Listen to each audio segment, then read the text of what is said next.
دیندار تو اسے کہتے ہیں آخری وقت تک اپنے دین کے ساتھ چمٹا رہے، آخری وقت تک اپنے ایمان پہ مضبوط رہے، آخری وقت تک رب ذوالجلال کی قسم ادھر دم نکل رہا ہو ادھر تلاوت ہو رہی ہو۔ کتنا خوش نصیب ہے وہ آدمی، ادھر دم نکلے ادھر کلمہ زبان پہ آ جائے۔ کتنا خوش نصیب ہے وہ آدمی، آخری نماز بھی ادھر جماعت سے ادا کی، ادھر بلاوا آ گیا۔ من عمل صالحا من ذکر او انثی وہو مؤمن فلن۔ السلام علیکم دوستو، قاری حنیف ملتانی صاحب رحمۃ اللہ علیہ کا بیان آپ کی خدمت میں لے کر حاضر ہوا ہوں، جس کا عنوان سر سے ننگی عورت کا ہے۔ بیان آج کا بہت ہی خاص ہونے والا ہے، بیان کا ٹاپک آج کا بہت ہی شاندار ہے۔ بیان کو مکمل سنیں، انشاءاللہ آپ کا بہت زیادہ فائدہ ہوگا۔ چلو بیان کو اب شروع کرتے ہیں اور ہم بھی آپ کے ساتھ مل کر سنتے ہیں۔ مرد کی نیکی عورت کی نیکی میں تو سنبھالے رکھتا ہوں، میں تو ان کو دنیائی میں بھی نیکیوں کا مزہ چکھاتا ہوں، ان کو حلاوت دیتا ہوں، ایمان کی مٹھاس منہ میں آتی ہے، اللہ اللہ کرنے کی لذت آ جاتی ہے، عجب قسم کا انداز بن جاتا ہے، تلاوت کرتے کرتے جنت کے میووں کا مزہ دنیا میں آتا ہے۔ فرمایا واقیموا الصلاۃ وآتوا الزکاۃ وارکعوا مع الراکعین، نماز ادا کرنے والوں، زکوٰۃ ادا کرنے والوں، رکوع کرو، رکوع کرنے والوں کے ساتھ، اتامرون الناس بالبر، لوگوں کو نیکیوں کا حکم کرتے ہو، لوگوں کو نیکیاں بتاتے ہو، لوگوں کو اچھے اعمال کی طرف بلاتے ہو، وَتَنْسَوْنَ أَنفُسَكُمْ، حالانکہ اپنے آپ کو بھلا بیٹھے ہو، وَأَنْتُمْ تَتْلُونَ الْكِتَابَ، حالانکہ تم میرے قرآن کی تلاوت کرتے ہو، تمہیں شرم آنی چاہیے۔ مسلمان ہو کر اور جن لوگوں نے رمضان المبارک کا اکرام نہیں کیا، احترام نہیں کیا، رمضان میں زنا جیسا برا فعل کرتے رہے، رمضان میں بھی جوا کھیلتے رہے، رمضان المبارک میں بھی شراب پیتے رہے، رمضان المبارک میں بھی فلم دیکھتے رہے۔ کئی لوگ آتے ہیں اور جی گزران بڑی تنگ ہے، حالانکہ ہمیں پتہ ہوتا ہے تقریباً جتنا بھی یہ غریب طبقہ کہلاتا ہے نا، ریڑیوں والا، ٹانگے والے، رکشوں والے، کھونچوں والے، پکوڑوں والے، گنڈیریاں بیچنے والے، یہ چلتا پھرتا سودا کرنے والے، سب سے زیادہ بے نماز اور بے روزدار یہ رہتے ہیں۔ حالانکہ اللہ نے روٹی کا وعدہ کیا، فلم کا وعدہ تو خدا کا نہیں ہے نا، میں تجھے ہر روز فلم بھی دکھایا کروں گا۔ اللہ پاک نے وعدہ روٹی کا کیا، چرس کا نہیں کیا، فیم کا نہیں کیا، بھنگ کا نہیں کیا۔ سگریٹ کا وعدہ خدا نے نہیں کیا میں تجھے سگریٹ ہی پلایا کروں گا۔ پھر منہ بنا کر کے بیٹھ جاتے ہو جی خرچے پورے نہیں ہو رہے، اور کیسے خرچہ پورا ہو؟ اللہ پاک روزی دیتا ہے، تو ہوا میں اڑاتا ہے، بدماشیوں میں اڑاتا ہے، لوفری میں پیسے کو اڑاتا ہے۔ آج مسلمان کا ذہن تو دیکھو کہ وہ نماز کی قدر نہیں، رمضان کی قدر نہیں، قرآن کی قدر نہیں، اور پھر مرتے ہوئے کہتے ہیں یا اللہ ہم مسلمان اور ہم مر رہے ہیں۔ تو مریں گے کیسے نہیں؟ کون ساتھ دے گا جب تم کسی کے بنوئی گی نہیں، تمہارے ساتھ کون لگے گا؟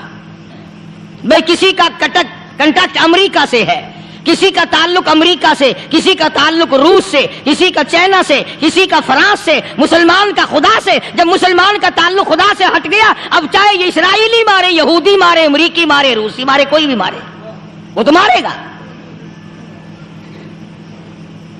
آج ہم نے مزاج بدل دیا، طبیعتیں بدل گئی، ماحول اور معاشرے کا بیڑا غرق کر دیا، چھوکروں کی ذہنیت خراب ہو گئی، نوجوان تباہ ہو گیا۔ تم نے بچوں کو مسجد کی طرف لگایا نہیں، کالج اور سکول کے معاشرے نے، ٹیلی ویژن اور گندے ماحول نے بیڑا غرق کر دیا گھروں کا۔ شرم آنی چاہیے، ماں باپ ڈوب کے مر جائیں وہ ماں باپ جن کی اولاد رات دن بکواس کرتے فلم دیکھتی پھرتی ہے، تم کیوں نہیں منع کرتے؟ پہلے چشم پوشی سے کام لیتے ہیں، کوئی گل نہیں جی منڈا ٹھنڈا ہے، جدو منڈا پہ سوٹا سر تے ماردا پھر روندے، پھر بھی آخیا کرو نا کوئی گل نہیں، ایک سوٹا ماں کے سر وچ مار گیا منڈا کنڈا ہے۔ چھوٹے چھوٹے بچوں کو مسجد کی طرف نہیں لگاتے، چلو نماز جنازہ بچے سیکھ جائیں گے، چلو قرآن کریم پڑھ جائیں گے، چلو پانچوں کلمے یاد کر جائیں گے، چلو نماز صحیح سیکھ جائیں گے، بچوں کو دین کی طرف لگانے کا ماحول نہیں رہا۔ بنیاد غلط ہوگی تو عمارت ساری غلط جائے گی۔ اس لیے خدا کہتا ہے کہ تم کافروں کو تو کہتے ہو ہم مسلمان ہیں، یہودیوں کے مقابلے میں کہتے ہو ہم مسلمان ہیں، عیسائیوں کے مقابلے میں کہتے ہو ہم مسلمان ہیں، ہندوؤں اور سکھوں کے مقابلے میں کہتے ہو ہم مسلمان ہیں، اور جب تمہیں دیکھا جائے تو تم یہودیوں سے بھی آگے، عیسائیوں سے بھی آگے، ہندو سکھوں سے بھی آگے۔ چلو میری بات نہیں مانتے، اقبال کی تو مانو۔ ڈاکٹر اقبال کہتا ہے یوں تو سید بھی ہو، مرزا بھی ہو، افغان ہو تم، یوں تو سید بھی ہو، مرزا بھی ہو، افغان ہو تم، مالک مصر ہو، حاکم ایران ہو تم، اور پھر اتنا تو بتاؤ کیا مسلمان بھی ہو تم؟ یہ تو پہلے بتاؤ کہ تم مسلمان بھی ہو کہ نہیں۔ مسلمان یوں ہوا کرتے، آنکھ مسلمان والی نہیں، زبان مسلمان والی نہیں، ہاتھ مسلمان والا نہیں، دل مسلمان والا نہیں، نیت مسلمان والی نہیں، یہ مسلمان نہیں ہے۔ صحابہ اکرام رضوان اللہ تعالی علیہ مجمعین، اللہ تعالیٰ کی کروڑا رحمتیں نازل ہو حضرات صحابہ اکرام کی قبروں پہ۔ دربار رسالت ہے، سب کہہ دو صلی اللہ علیہ وسلم۔ سبحان اللہ، کتنے خوش نصیب تھے وہ لوگ جو محمد کریم صلی اللہ علیہ وسلم کی مجلس میں بیٹھا کرتے تھے۔ کانوں میں آواز آتی تھی مصطفیٰ کریم کی، دیدار ہوتا تھا امام الانبیاء کا۔ کتنے خوش نصیب تھے یہ لوگ۔ جنگ سے واپس آئے صحابہ اکرام، ایک لڑکی کو پکڑ کے لائے جو لڑنے آئی تھی، کفار کے ساتھ مل کر مسلمانوں کا مقابلہ کرنے آئی۔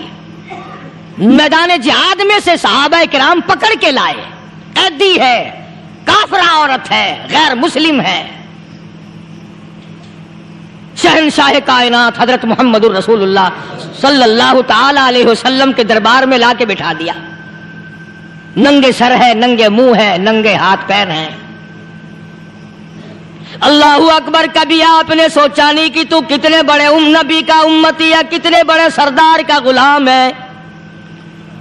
رحمت والی چادر اتار کر فرمائی او بلال، یہ میری چادر لے لے، اس لڑکی کے سر پہ ڈال دے، پردہ کرا دے۔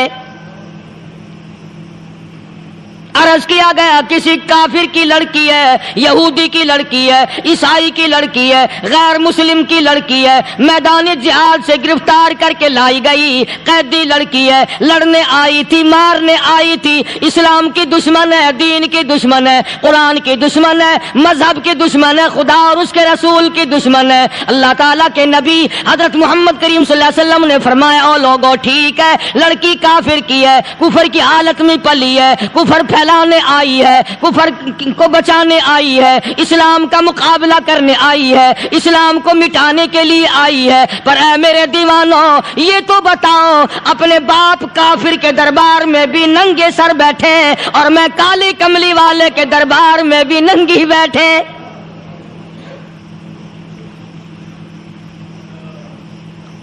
پھر اس دربار میں اور میرے دربار میں کیا فرق ہوگا؟ وہ کافر کا دربار ہے، یہ شہنشاہ کائنات کا دربار ہے، رحمت للعالمین کا دربار ہے، ساقی کوثر کا دربار ہے، شافی محشر کا دربار ہے، اللہ کے محبوب کا دربار ہے، آمنہ کے در یتیم کا دربار ہے، فاطمہ الزہرا کے ابا کا دربار ہے۔ اور بلال جلدی کر میرے دربار میں کافر کی بیٹی آئے، میں اس کا بھی پردہ کروں گا۔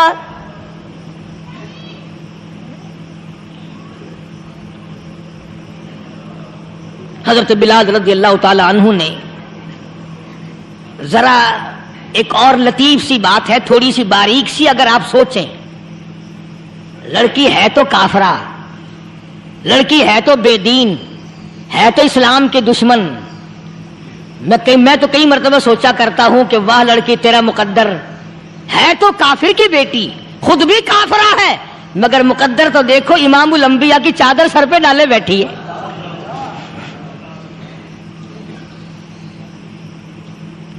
سوچیں یہ چیزیں ہمارے دماغ یہاں تک کہاں رسائی کریں.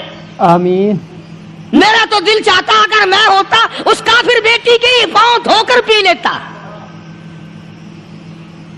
تو ایڈی مقدروں والی، تو اینی خوش نصیب، ابھی ابھی قیدی بن کر آئی، ابھی ابھی ہاتھوں میں ہتکڑی تھی، اور ابھی ابھی سر پہ رحمت دو عالم کی رحمت والی چادر ہے. اور پھر آپ نے پوچھا اب تو کیا چاہتی ہے، کیا چاہتی ہے؟ اللہ اکبر. کہنے لگی میرے گھر پہنچا دو، میں اپنے گھر جانا چاہتی ہوں.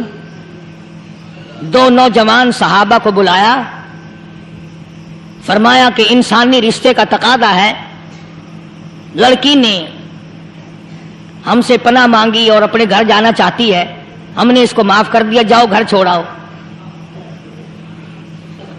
اب گھر پہنچانے کا مطلب یہ تو تھا نہیں کہ حسین گائی پہنچا دو، دولت گیٹ پہنچا دو، خدا جانے کتنی دور گھر ہوگا. لڑنے جو آئی تھی. یوں لکھا ہے علماء اکرام نے، ذرا توجہ کریں.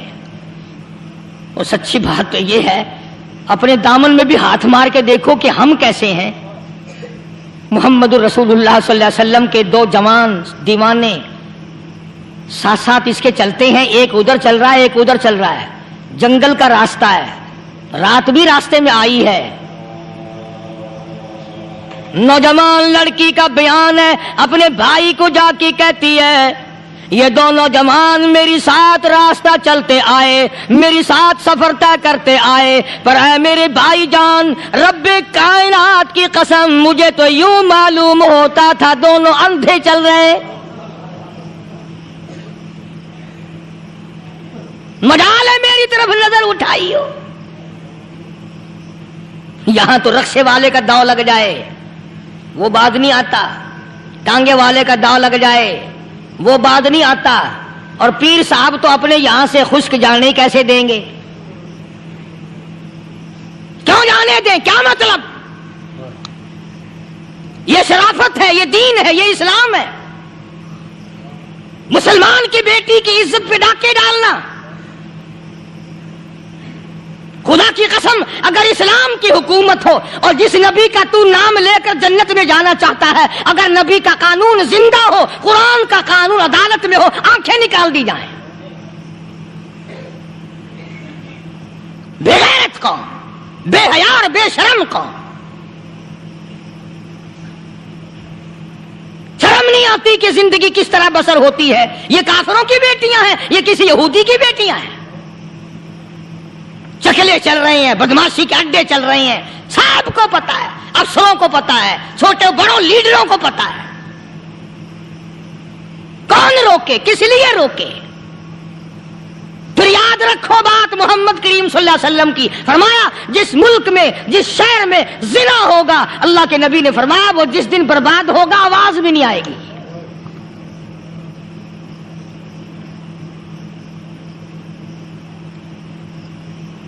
مسلمانوں کے یہاں سے ہو کر دربار نبوت سے چل کر رحمت دو عالم صلی اللہ تعالی علیہ وسلم کی چادر اوڑھ کر لڑکی اپنے گھر پہنچی. بھائی نے پوچھا بتا مسلمانوں نے تیرے ساتھ کیا برتاؤ کیا؟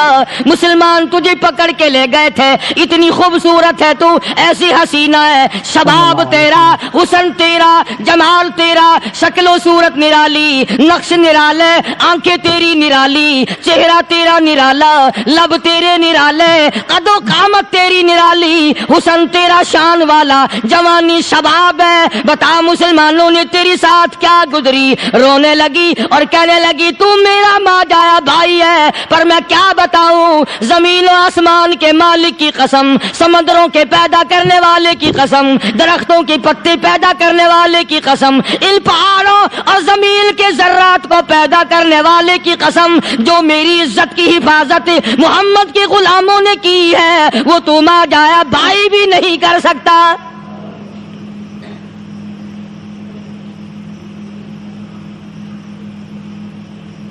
صداقت صداقت ہوتی ہے، حقیقت حقیقت ہوتی ہے، چھپتی تو نہیں. کاغذ کے پھولوں سے خوشبو کیسے آئے گی؟ پلاسٹک کے پھول گلاب کے بنا کر سرانے میں لگانے تو آسان ہے، مگر گلاب کی خوشبو نہیں تم لا سکتے. صلی اللہ علیہ وسلم. ارے وہ بھائی بھی تھا تو کافر، پھر بھی مقدروں والا نکلا. انہوں نے تو کفر چھوڑ دیا، اور ہم سے ریت نہیں چھوٹتی، رسمیں نہیں چھوٹتی، ہم سے شرک نہیں چھوٹتا، ہم سے بدعات نہیں چھوٹتی. بھائی کہتا ہے بہن کو توجہ کرو. کبھی دنیا میں انصاف کی بات کرنے والے لوگ بھی زندہ تھے. کفر اسلام ایک اور چیز ہے، انصاف کی بات تو کہا کرتے تھے. بھائی کہنے لگا بہن سے کہ میری بہن، چادر تیرے سر پہ نبی کی، کالی کملی والے کی چادر تیرے سر پہ ہے، یہ اس کے دیوانے تجھے ساتھ لے کے آئے ہیں اور انہوں نے تیری عزت اور آبرو کی حفاظت کی ہے. تو یہ بتا کلمے سے خالی آئی؟ ایسے دربار سے خالی آ گئی؟ خزانہ لوٹ رہا وہاں تو خالی تو نہیں آ گئی؟ بہن کہنے لگی کہ ہاں خالی آئی ہوں. مطلب یہ کہ میں نے کلمہ نہیں پڑھا، ایمان قبول نہیں کیا، دین قبول نہیں کیا، اسلام اور اس کا مذہب میں نے قبول نہیں کیا. بھائی کہنے لگا تف ہے تجھ پر، تجھے ایسے دربار سے خالی اٹھتے شرم نہ آئی؟ اور دربار رسالت اور خالی آ گئی. کیا بات کہی ہے عورت نے، سبحان اللہ، اللہ اکبر. کہنے لگی 2 وجہ سے میں نے کلمہ نہیں پڑھا. دل میرا چاہ رہا تھا، اندر میرا کہتا تھا کہ جب میرے سر پہ یہ چادر آئی، میرا تو دل چاہتا تھا کہ لپٹ جاؤں قدموں سے آقا کے. بھائی میرا دل چاہتا تھا میں کھڑی ہو جاؤں دربار میں اور یوں کہوں میرا دل ہو تیرا گھر ہو، میرا دل ہو تیرا گھر ہو، تیرا در ہو میرا سر ہو. تمنا مختصر سی ہے مگر تمہید طولانی. میں نے کلمہ 2 وجہ سے نہیں پڑھا. پہلی وجہ تو یہ کہ جب تو سنتا، تجھ تک یہ بات پہنچتی کہ میری بہن نے کلمہ پڑھ لیا، تو شاید تیرے دماغ میں یہ بات نہ آ جائے کہ میری بہن سے مسلمانوں نے زبردستی کلمہ پڑھوایا ہوگا. اس لیے میں نے نہیں پڑھا. تیرے دماغ میں یہ بات نہ آئے کہ مسلمانوں نے مجبور کر کے، قیدی بنا کر کے جو لے گئے تھے، مجبور کر کے کلمہ پڑھایا اور میری بہن نے ڈر کے مارے کلمہ پڑھا. کلمہ پڑھنے کا پختہ پروگرام ہے، مزہ تو اب آئے گا نا، یہاں سے آزاد ہو کر جاؤں گی. اور دوسری بات اس نے اور پتے کی کہی. کہنے لگی بھائی میں نے کلمہ اس لیے بھی نہیں پڑھا کہ بہن جنت میں جائے بھائی دوزخ میں جائے. اصل میں تجھے لینے آئی ہوں، دونوں چل کر اس دربار کی غلامی کریں گے. میں نے یہ خوف کھایا کہ میرا بھائی غصے میں آ کر کفر پر اور مضبوط نہ ہو جائے، اس لیے مجھے آنے کی کوئی ضرورت نہیں تھی. اور کہنے لگی او میرے بھائی، وہ دربار کوئی واپس آنے کا تھوڑا ہی ہے، وہاں تو جو گیا قربان ہو گیا، جو گیا قربان ہو گیا. چلو چلتے ہیں. دونوں بہن بھائی آ کر حضور اکرم صلی اللہ علیہ وسلم کے ہاتھ پہ کلمہ پڑھ کر مسلمان بن جاتے ہیں. وہ نبی کی ایک بات دیکھ کر کلمہ پڑھ کر مسلمان بن گئے. ہمارے سامنے لاکھوں حدیثیں، ہزاروں قرآن کی آیتیں ہیں، پر ہم آج تک مسلمان نہ بنے. جب مرضی آئی نماز پڑھ لی، جب مرضی آئی زکوٰۃ دے دی، جب مرضی آئی قرآن پڑھ لیا، جب مرضی آئی دین ایمان کر لیا، مرضی آئی چوری کر لی، مرضی آئی ٹھگی مار لی. اس کا نام دین نہیں ہے، اس کا نام ٹھگی اور فریب ہے. اس لیے قرآن کریم نے للکار کے کہا تأمرون الناس بالبر وتنسون انفسکم وانتم تتلون الکتاب.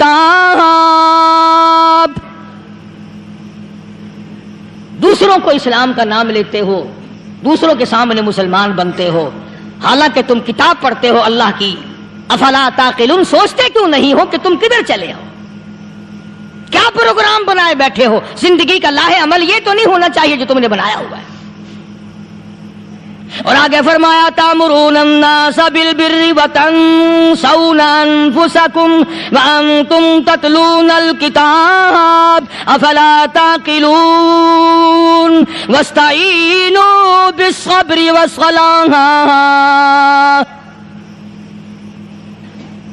اگر تکلیف آئے، پریشانی آئے، کوئی مصیبت آئے تو صبر اور نماز کے ساتھ قائم رہو، یعنی صبر نماز کے بغیر حاصل نہیں ہوگا، اور نماز قبول ہوگی تو صبر خود بخود آ جائے گا۔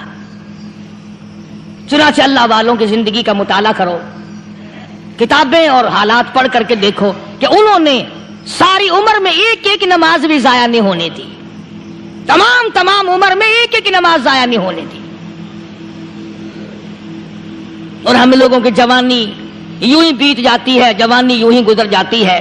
اسی کو کہتا ہے کہ کچھ نہ پرواہ کی میرے دین کی، آج میں تمہاری پرواہ کیسے کروں؟ وَإِنَّهَا لَكَبِيرَةٌ إِلَّا عَلَى الْخَاشِعِينَ۔ اللہ پاک خود فرماتے ہیں کہ نماز بھاری نہیں، نماز مشکل نہیں، نماز پڑھنا کوئی تکلیف نہیں، مگر ان لوگوں کے لیے، ان لوگوں پہ کوئی مشکل نہیں جو اللہ سے ڈرنے والے ہیں، اللہ کے خوف کو دل میں بسانے والے ہیں، جن کا یقین ہے کہ موت آئے گی اور اللہ کے یہاں جا کر کے میں نے منہ دکھانا ہے، ایک دن قبر میں جانا ہے، حشر نشر نے بھی آنا ہے، قیامت نے بھی آنا ہے، جس کا ان تمام چیزوں پہ یقین ہے۔ اللہ فرماتے ہیں الا علی الخاشعین، ڈرنے والے کے لیے تو کوئی چیز نہیں، اور جو نہیں ڈرتا اس کے لیے تو پہاڑ ہے نماز پڑھنا۔ صحابہ کرام نے تو ایسی ایسی نمازیں پڑھی۔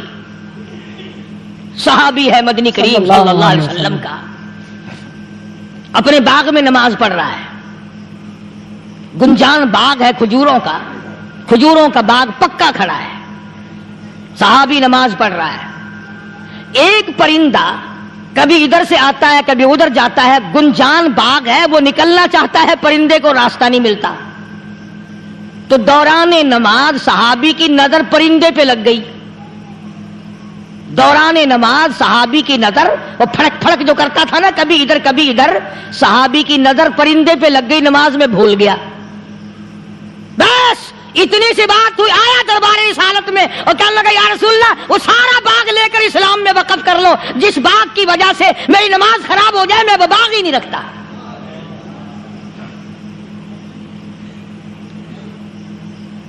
ہمارے یہاں بھی کوئی عظمت ہے نماز کی؟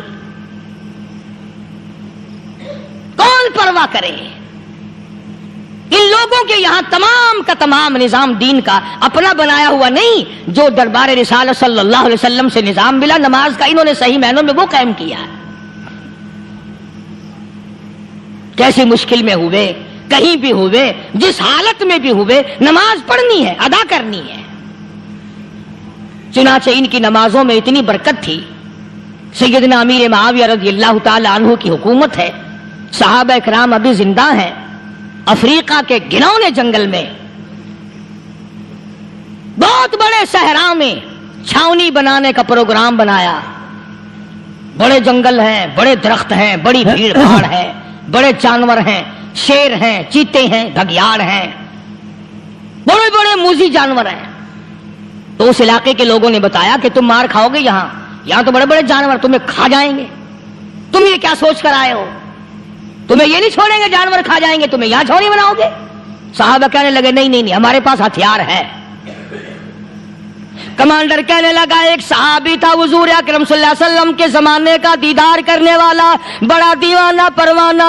کمانڈر نے اسے حکم دیا تو 2 وضو کر، 2 رکعت نماز ادا کر، اور 2 رکعت نماز ادا کرنے کے بعد درخت پہ چڑھ جا، اور درخت پہ چڑھ کر یہ آواز لگا، او جنگل کے ہاتھیوں، او جنگل کے بھگیاڑوں، او جنگل کے شیروں، او جنگل کے موذی جانوروں، او ناگ وٹھوؤں، او سانپ بیچھوؤں، او فلاں جانوروں، او فلاں جانوروں، ہم غلام ہیں محمد عربی صلی اللہ تعالی علیہ وسلم کے، اور میں تمہیں حکم دیتا ہوں 24 گھنٹے کی اجازت ہے، 24 گھنٹے کے اندر تمام جنگل خالی مانگتا ہوں۔ دوستو، قاری حنیف ملتانی صاحب رحمۃ اللہ علیہ کا بیان آپ کو بہت زیادہ پسند آیا ہوگا۔ بیان پسند آئے تو ہمارے چینل کو سبسکرائب کریں اور ویڈیو کو پورا مکمل دیکھیں، انشاءاللہ آپ کا بہت زیادہ فائدہ ہوگا۔ اس بیان کے اندر قاری حنیف ملتانی صاحب رحمۃ اللہ علیہ نے جو سر سے ننگی عورت کے اوپر بیان فرمایا ہے وہ بالکل در حقیقت ایسا ہی ہو رہا ہے، اور جیسا فرمایا ہے ویسا ہونا ہے۔ بیان کو مکمل سنیں، انشاءاللہ آپ کا بہت زیادہ فائدہ ہوگا۔ چلو ملتے ہیں نیکسٹ ویڈیو میں۔ السلام علیکم ورحمۃ اللہ وبرکاتہ۔